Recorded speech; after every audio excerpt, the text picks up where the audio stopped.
Hello, my name is Lisa B, your local neighborhood realtor, and today we're going to be talking about the top 6 mistakes that sellers make when they go to sell their house. Welcome to another episode of Let's Get Real. So thank you for joining me today, and I wanted to share with you guys some of the mistakes that I come across. And I work with both buyers and sellers, so that gives me a very interesting perspective to be able to help you get your house sold. Now, the first mistake that sellers make is don't get emotional. And I realize you may have owned this home for 10 or 20 plus years. You might have even raised your family there. It holds a lot of memories for you. But keep in mind, when you go to put your house on the market, you're entering into a competition. And buyers are not willing to pay a premium for your emotional memories. So we want to be able to detach from the emotional and really take a look at your house as it compares to the other houses that are for sale on the market. You have to look at this as an asset that you're going to sell. And we need to take an honest look and compare your house to the other houses that are currently for sale and have sold in the recent year. So to start, I want to ask you to take off your seller's hat and pretend as if you're a buyer. Now, the second mistake that sellers make is not preparing their house before they go to sell it. You want to go through and do a deep clean and fix any minor problems that you come across. Also, you might as well start packing. You're going to be selling your house, and you want to put away a lot of those personal items that could be distracting for potential buyers. The third mistake is not staging.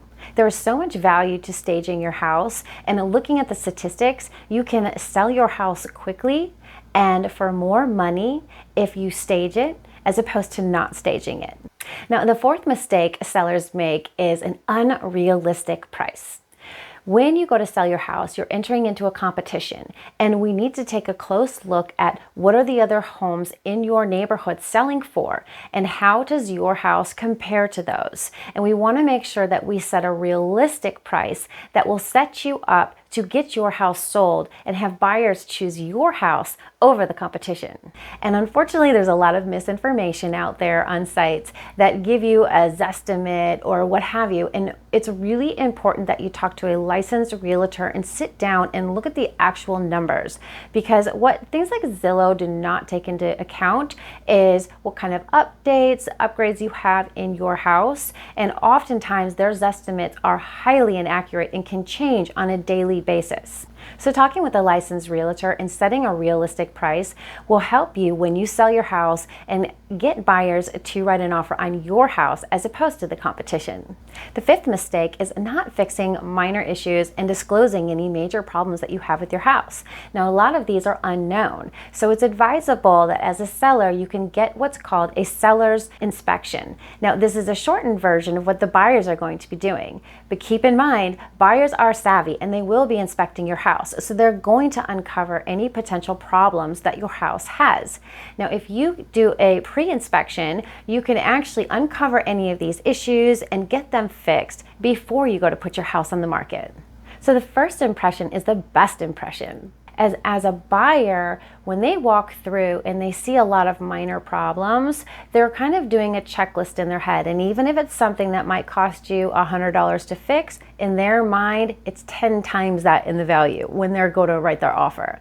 So something that could be $100, maybe they'll subtract $1,000 or $5,000. Oftentimes, buyers are a little unrealistic in what they ask. It's also very valuable to sit down with a licensed agent and talk about any small problems that need fixing and whether or not they're going to net you more money or whether they're going to be too costly and timely to fix. Number 6 is timing. Oftentimes, sellers want to put their house on the market when everybody else does. So think about that. There's more competition. This can ultimately hurt your net profit when you go to sell. It's oftentimes better to put your house on the market when there isn't so much competition. That way, buyers will write a higher offer for your house as opposed to writing an offer on your neighbors down the street. So if you guys find this information valuable, go ahead and subscribe, like, leave a comment. And if you guys are curious about selling your house, call today. Let's sit down and get the conversation started, and we can talk about any potential problems that you need to fix before you put your house on the market. And we can also talk about what that looks like for you. We can talk about the value of your house and put together a plan that works best for you and your family to get your house sold.